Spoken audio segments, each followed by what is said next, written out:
One. And now we are live on LinkedIn, YouTube, and I'm not exactly sure where else. I am Lee Rowley, and this is Lee After Dark. Why? Because there's more to being a business leader than just business.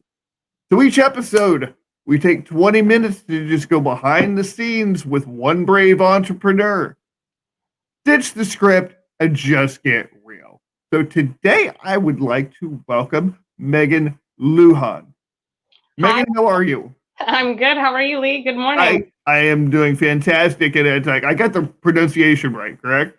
You Okay. nailed it. Yeah. Okay, cool. Whew, cross that one off my list. All right, so here's the deal. The rules are simple. For the next 20 minutes, we can talk about anything you want except for your business. Should you be successful, you get 5 minutes at the end to pitch up a storm. But be warned, if you mention your business during the interview, we will take a 1-minute deduction off your pitch time at the end. You ready to play? Let's get this show started. All right. I'll set the timer here to keep us honest. And what do you want to get into for the next 20 minutes? I want to talk about you, Lee. First of all, you want to talk about me? Okay. Yeah. Wow. You came like a lightning bolt out of the darkness in your copywriting across all of my feeds, and I am just intrigued about where you came from. Oh my goodness. Okay. Wow. Well, it all started a long time ago. No. Okay. Really, I've only been on my primary one's LinkedIn, as you know, and I've been there for about a year. And prior to that, I had spent about a year on Instagram mucking about, trying to get some attention and failing miserably. And really, most of it before that, I was just kind of the under the radar guy you had never heard of. So, I was everybody's best kept secret, and we know how that goes. Yes. Yeah. So, yeah, all the yelling and ranting and the orange and pink and stuff. Yeah, that's relatively recent. Okay, so I wasn't just imagining things. You just you branded and came strong on LinkedIn pretty quick. I did, and really, I think not that many people are in the need of a top tier copywriter necessarily, but everybody needs the permission to step out and do something that they're afraid to do. And I'm that guy. Or at least I try to be. Why are you that guy? Where did you find the passion for writing? Because I will tell you that is probably one of my maybe self-perceived biggest skill set gaps. I'm petrified to put any written copy out there and probably read things way more than I should before I hit send or enter. Where did you cultivate the skill set? What made you chase the sunrise up to follow your writing dreams? Oh, goodness. Part of it is just pure serendipity. I remember in first grade, I was 6 years old, and the media was there, and the picture was in the paper, and all this stuff because I was reading a high school book to high schoolers in first grade. Not great for my social game. I've been dumped in more trash cans and stuffed in more lockers than anyone in the Central Ohio area. But that, I guess, gift of writing made up for the fact that I kind of looked like the little chicken hawk from the Foghorn Leghorn cartoons when I was growing up. Yeah. I always find it fascinating to hear people's moments of impact, and it's usually around some unknown event that occurs that just they sink their teeth in and they just glide with it. So it sounds like you had an insatiable appetite for books at a really young age and just learned the world and your vocabulary through those pages. Absolutely. And it was kind of my inner world, I guess, because I've never really been terribly adept at interacting with physical reality. I love the way you pack that out. Not my skill set. Fix a car? No. Not happening. Fix a broken toy? No. It's just I don't really understand physical reality all that well, but the thing is that none of those things exist without words. Wow, yeah. Absolutely. Because I'd have no way to convey to you Yep. what's going on in my mind, the purple cup. You Yeah. know, I couldn't tell you that this is a purple cup. Right. I would hold this up and you would be like, what the heck is that thing? You know? It would be like a Jim Carrey, the plan is blue, you know? Yes, exactly. Exactly. And so I think that like what I lacked in just being able to deal in the physical world, Yeah. I replaced with the ability to connect in the verbal world, so to speak. Yeah, I can see The only like sports, no. I mean, all the other kids are into sports. The only sport I was ever good at was dodgeball. that. You know what? That was because I found out I turned sideways and just stood really still like this, I was incredibly hard to hit. Like there's just all you the glasses and a floating nose, man. You know, the coach is over on the sidelines going, "Come on, give them a chance, Rolly. They're only 7." You know, so the sports, athletic ability out, none of that. So you know, I exist entirely in my head. But you found a way to get in the ring. I mean, let's be honest, being the chameleon and just stepping in there and waiting for the numbers to just come at you. I mean, you're going to get hit once or twice, but at the end of the day, it was a numbers game, right? You came out the other side as a lyrical genius, writing copy and, lighting people's feeds up and intriguing us with your vocabulary, which is just it's awesome. And I appreciate that life built into LinkedIn now. We've got to remove the ties and put on a bow tie every now and again. Yeah, that's absolutely it. You know, and I seem to only be able to achieve these things through self-imposed prison for a long, long time. I've been copywriting for a long time, 12 years. Okay. And about 6 or 7 of those years, I was doing it completely wrong. How so? And, well, I was taught that you use templates, you put as little time and effort as possible into the copy. The clients don't really matter. The copy doesn't really matter anyway. So they're just words on a page. Ship it off and go on to the next client. You're talking about marketing. My goodness. Yeah, for sure. But this is what I was taught, and when I would question, I'm like, well, wait a minute. If 20 marketers are saying the exact same thing, and this a prospect's reading the exact same thing 20 times, doesn't that kind of make everybody look the same? Oh, no, they'll never figure it out. People are stupid. I had a copywriting mentor who called people apes with shoes. That's pretty informative. That's definitely somebody. Yeah, that's somebody you really want to learn from. Well, anyway, I didn't know any better. I had started copywriting because I got fired from the corporate world because I'm me, and I had to make something work. So I fell back on the gift of writing. Only I didn't do it the right way. Somebody said, "Hey, you can make money copywriting," and I went, "Oh, really?" And so $25 an hour seemed like a heck of a lot of money to put words on a page, and so I did it. Yeah. One of the benefits of that is that I was able to stay home and take care of Aria, my daughter, who had significant health problems all of her life. So in that sense, I mean, I was able to spend the 5 years until she passed in 2013. I was able to have that time with her, even though I didn't really enjoy what I did as far as copywriting, and I didn't really understand how it was benefiting anybody, but people kept ordering it, so I kept doing it. Yeah. So like live in between though, it sounds like it was just one of those things that you mechanically could pour into as you were pouring out your emotion and that energy towards loving, your daughter and just being present. It was like a great gift. Yeah, it was. At the same time, I was prided by. I could crank out 1,000 words an hour. And make get all these client projects. But what was I cranking out? It was it was swill at best. Yeah. And this is really was a lot of this was not long before all the Google algorithm changes and they started just wiping out all the thing content.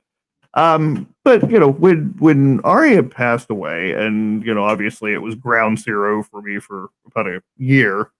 I was like, okay, now I'm unemployable, you know, and I don't want to do this crap anymore. In fact, I just don't have the heart for it. And really, it was an assessment of who she was as a person and what she stood for that re-energized how I felt about copywriting. And so I really just started doing it completely differently.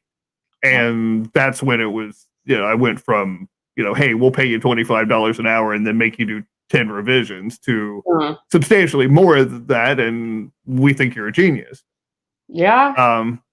So it unlocked, obviously it was a terrible experience, but it unlocked a passion that has, I think, provided much more power in what I do for people and what I help them do than I ever could have experienced if not for that.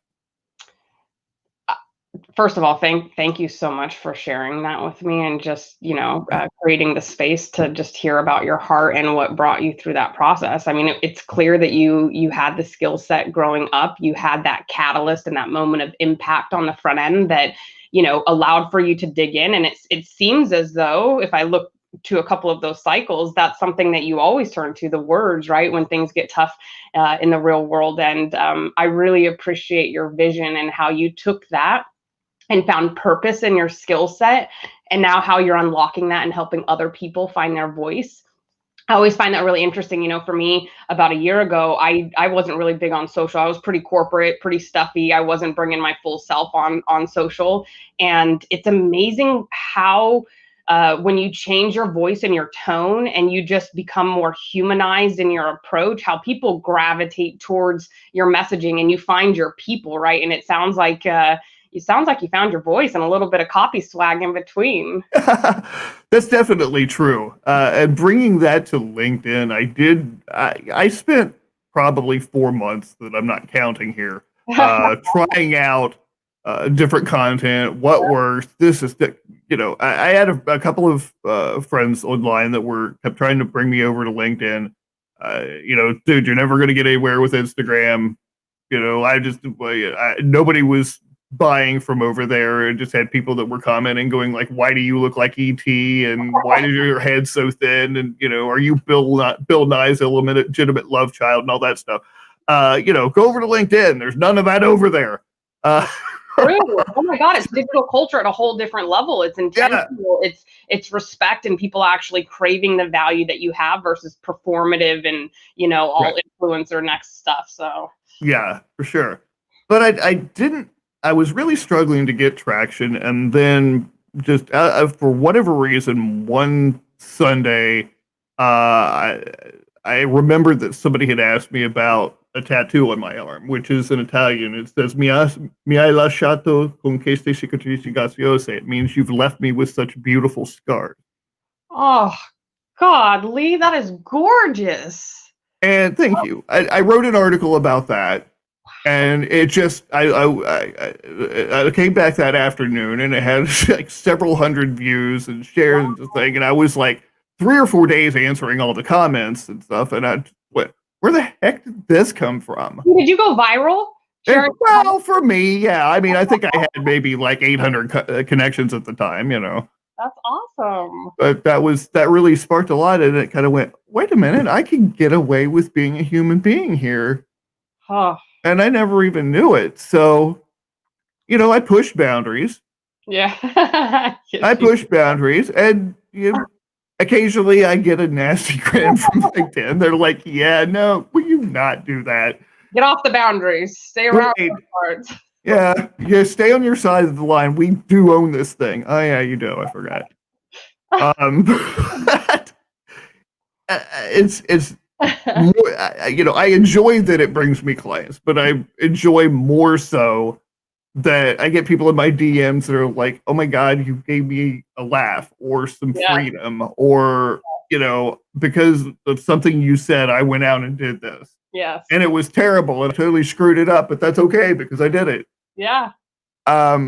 You normalize so much, I think, in that approach, right? And when you break down the copy construct and remove all of the rhetoric and all the jargon attached to it, and you're just normal, people can receive that information and so much better. And so I love how when you were earlier in your career, how you realized that what you were doing in saying the same exact message with everybody else, that your touch point, what people felt from you as a brand or as a copywriter, was exactly like everybody else. And what you were really seeking was diversity of thought, right? Just being able to bring a different voice to the table and to receive a different audience based upon the way that you're communicating. So the art of communication is fascinating in your approach to it all. Well, thank you. Yeah, it's things that I've not even yet unpacked, and I've tried to teach it too. So Yeah. which is something that I have never been able to do. Yeah, how do you start that? How do you, I mean, to be honest, it's talent, right? So I can teach a skill set. I can cultivate a talent, but to teach a talent, how do you do that? Oh, well, for me, and let me say when I can't teach it, what I'm talking about is in a course setting. I've tried to do, okay, here's how to copyright course. And I tried it for about a year. It was, I just couldn't get at it. On one-to-one coaching, it's more about asking questions because you uncover a talent. You don't necessarily give somebody a talent. And so it reminds me of Michelangelo's The Slave statues. Okay, they're still partially encased in the marble that he was carving them from, and for a long, long time, it was assumed that these were unfinished pieces. It turns out that they weren't. That the statement was that our true nature comes from eliminating what's not us. Yeah, absolutely. And that's something for someone who wants to copyright. I tend to do much better with people who are like, hey, I don't really want to hire a copywriter for my business. I don't really want to have to go to somebody and, or use 10 different copywriters and have them all sound different and all that. I want you to teach me how to write in my own voice. Yeah. And that I can do. That's a layup. So, but to teach somebody the mechanics of it, because the mechanics don't make the copy. That it's not about the binary, right? It's about the journey that you're taking somebody on and the way that you're able to communicate to them and just that authenticity that you're pulling through with their voice. That's interesting. Absolutely. I despise anytime someone says, if you take this formula, you will, if you use this headline formula, you'll get, no, it doesn't work that way. There's no hacks to copywriting, just be real. I can't hand you the keys to a car and say, hey, if you get in this car, you'll end up in San Francisco. Oof. Hey, Tesla's got a strong brand promise around things like that. So, They're one up on me there. Assuming you live, right? No, semantics. Potato. Oh, goodness gracious. Well, okay. What other questions do you have? How did you expand your vocabulary without risk that other people would not understand you?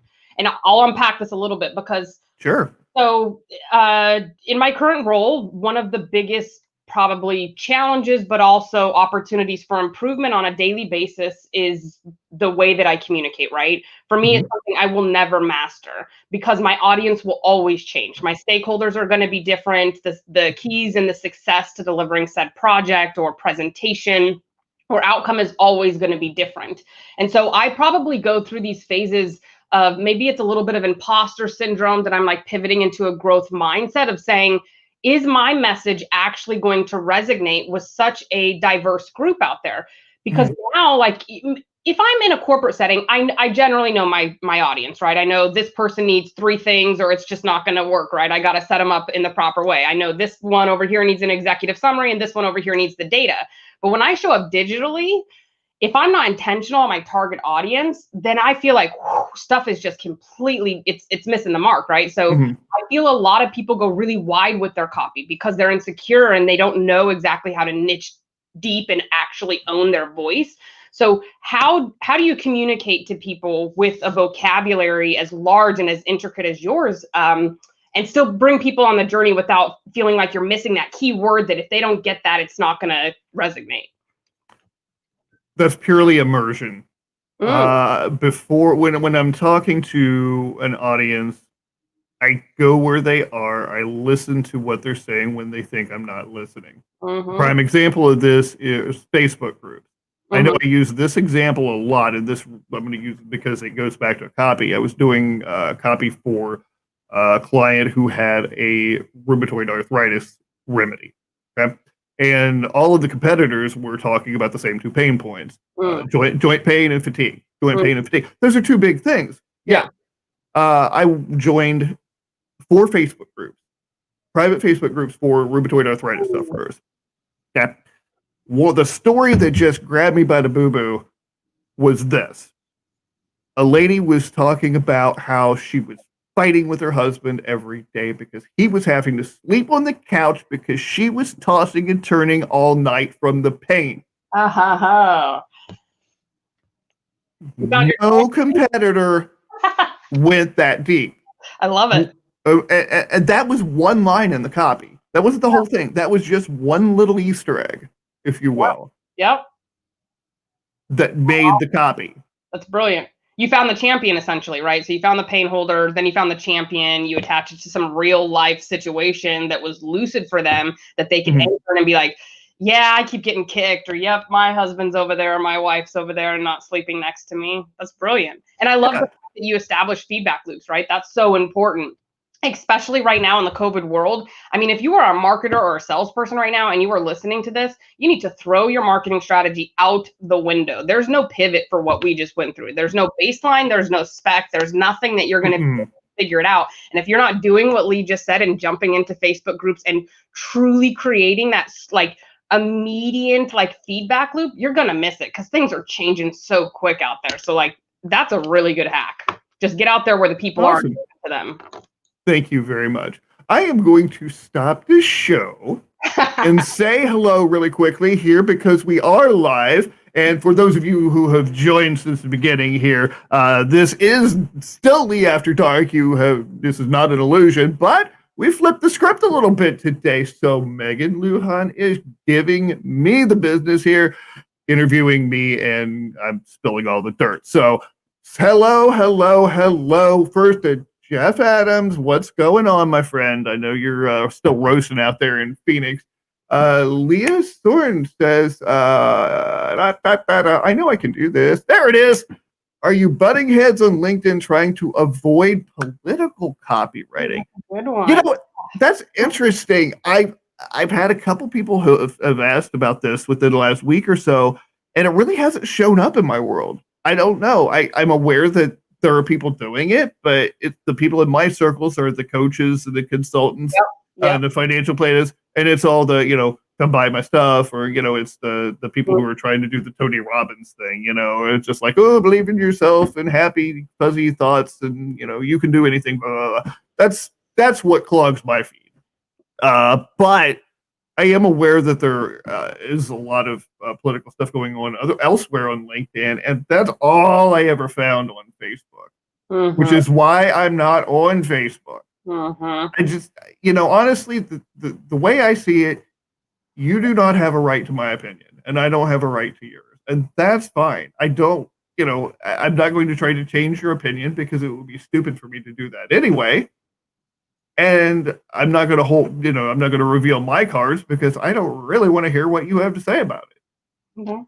So, I really just put up a wall for myself as far as anything political online.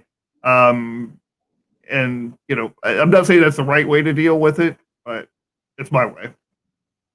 I don't disagree with that. From my perspective, being online is all about curation. It's about the digital culture that you bring to yourself, and it's about what you're clicking on and what you're interacting with. And if you're going to put out energy and make certain posts, like we all know those people in our lives and work and also personal, where they just say it and spray it, right? They spew everything out there. It's honestly, and then they complain about the comments and the responses, and they get all caught up in it. And it's honestly, it's an emotional carousel that you guys just need to get off of. Like, truthfully, if it's not something that's going to matter in 5 minutes, 5 months, 5 years, you need to internalize that and stop outwardly pushing content to people and trying to seek validation or opinion and those type of things.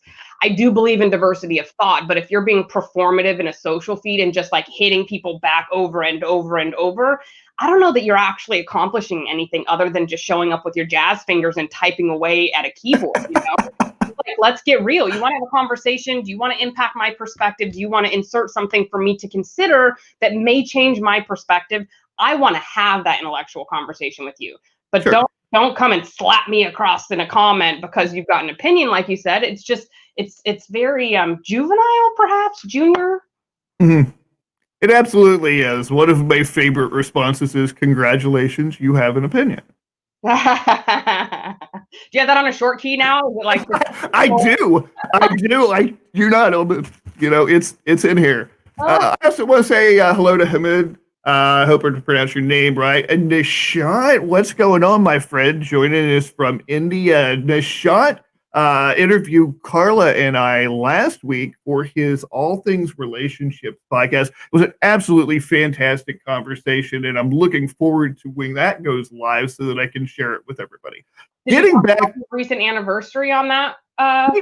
Did, yes. Oh, yeah, that's good. I was anniversary that was kind of, well, I mean, it was an anniversary and it was a great time, but obviously we didn't get to go anywhere. And we had originally decided we were originally going to go out to Vegas, and it's really the lack of stuff going on out there right now, and it just, yeah, I don't know. I think we would have gotten out there and went, okay, now we're hot and bored.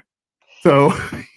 Yeah, disappointment and expectations. I will tell you, I was hanging out with a group of my friends, and we were socially distancing, obviously, and we were talking through this, and it's like, you know, the more you go out and maybe try to revisit things that you did in a pre-COVID world, the more disappointed you're going to get because you already have expectations, right? Preconceived perspectives on the way the food is going to taste, or how the service is going to be, or how the evening is going to unpack.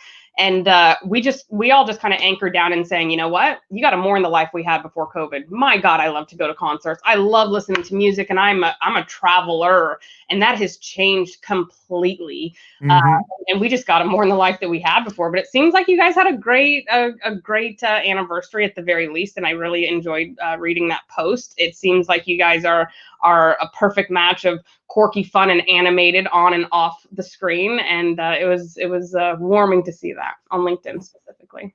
Thank you very much. Yeah, I appreciated being able to share that.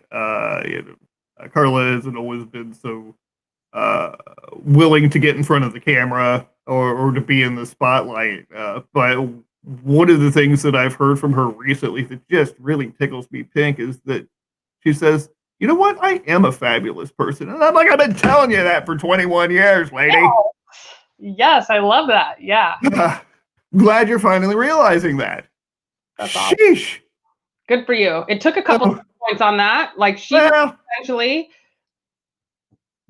Well, you know what? She was raised, and okay, we're not on Facebook, so I can say this. She was raised in a very, very small town where she was constantly told, everybody is watching you.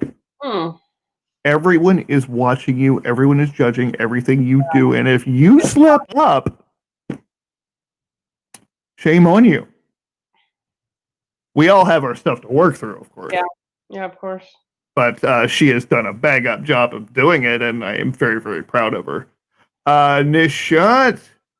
Yes, Lee, the podcast is up for release next in queue. I went live for the first time in the U.S. for Love Relationships with Marcello Arcelay. Well, congratulations. I am proud of you, dude. You have come a long way, and you're doing great things. So thank you so much. And I know it's getting kind of late where you are, too, so thanks for staying up and hanging out with us. We had a show at 4:20 Eastern for a while for no reason at all. And Nishant was joining us. It was like 2 a.m. over there. He's showing up going, "Hey, what's up, man?" So he's really a trooper, and I appreciate his support in a big, big way. Okay. Very cool. Well, we have like just way went past the 20 minutes, which is great with me, but you've got other things to do. So I want to make sure you get 5 minutes to tell everyone about what you do, where they can get in touch with you, and anything else that you want to add. The floor is now yours, my friend. Oh God. Well, I'll start off by saying, I'm a strategist, storyteller, and leader at Toshiba. I have the pleasure of representing their brand across the globe with really cool products and services. And I just get to go out there and tinker. I get to find really cool tech and solutions and just bring them to customers and change the way that they do their life, right? So I've been at Toshiba a little over 7 years. Last year, I was selected as a 2019 Woman Influencer in Tech. And to be honest, it was a polarizing and very bizarre experience for me because I don't think I'm the definition of success. In fact, I grew up in a pretty bizarre way. I grew up in foster care. I ran away when I was younger, and I've worked really, really hard.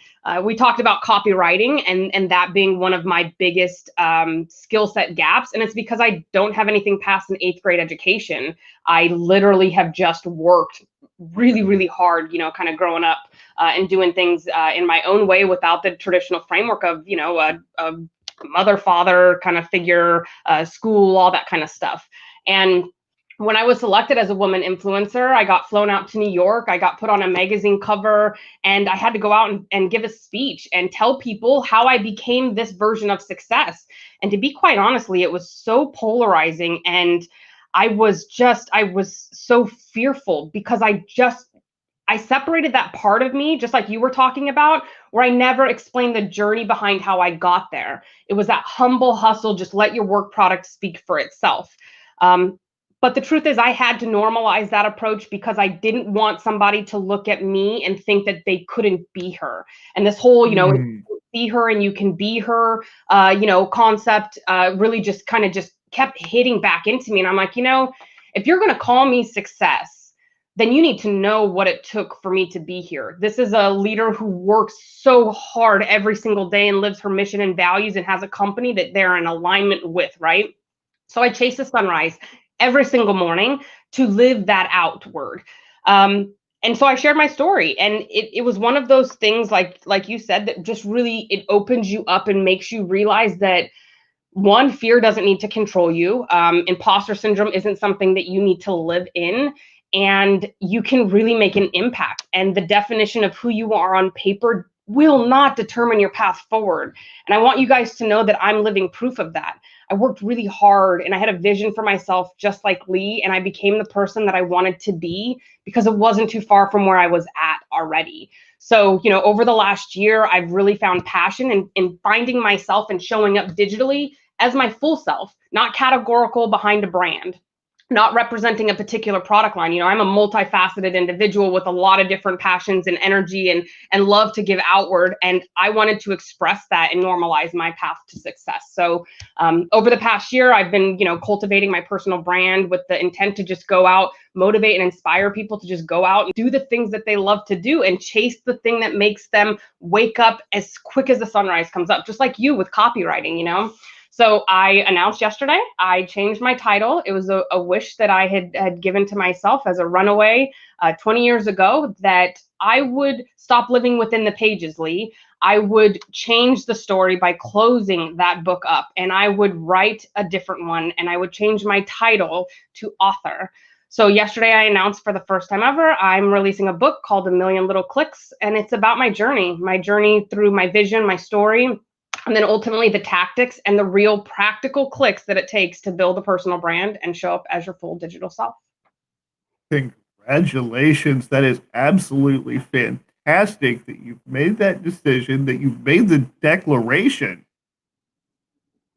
and now that you're going to make it happen. That's absolutely fantastic and so inspiring to see where you've come from and what you've done with it, that you've just set that intention and made it happen despite the obstacles, despite the limitations, despite the tired. Because anytime you're climbing up the mountain for that long, it's exhausting.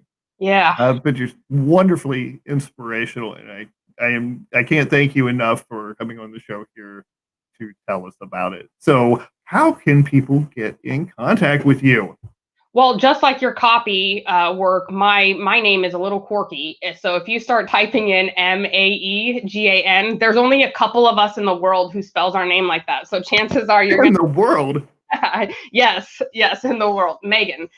So if you just search Maegan, Maegan, Lujan, Lujan on Google or any search browser, you'll find me. But I'm mostly on LinkedIn, providing all that inspo and then tactical steps on what you need to do, and sometimes a little kick in the pants like Lee. So we're aligned in that comedic approach. Indeed, we are. Well, we are going to have to wrap this up here in a moment, but I do want to say that we do have openings for future episodes of Lee After Dark. So if you want to be on the guest, no, if you want to be guest on the show, now we've got the right things on the right things, you can go to guest.leeafterdark.com where you can schedule your own time to come on here and do whatever the heck you want for 20 minutes or 30 if I like you. So, what's that? I'm sorry? Interview you. Or interview me? Yeah, this is a first. You know, my mom has been telling me for months. She says, "Why don't you do an episode where somebody interviews you?" And I'm like, so we did it. Mom, it happened. Get off my back. Yep, that's it. Done. Checkbox that marketing one. Moving on. Yes. Thanks, Mom.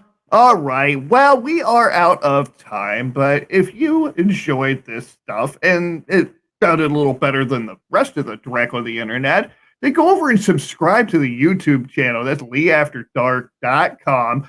And we're releasing this every episode on audio. We're on Anchor FM, Google Podcasts, Pocket Rocket, Pocket Cast, heck, I don't know. So you can find us about anywhere. And of course, live here on LinkedIn or YouTube every Friday at 11 a.m. Eastern, 8 a.m. Pacific. Man, I've lost my time zones. It's just time to get out of here when that happens. Anyway, we'll see you back here next Friday. Until then, be present, be well. This is Lee Rowley with my new friend, Maegan Lujan, saying, see ya.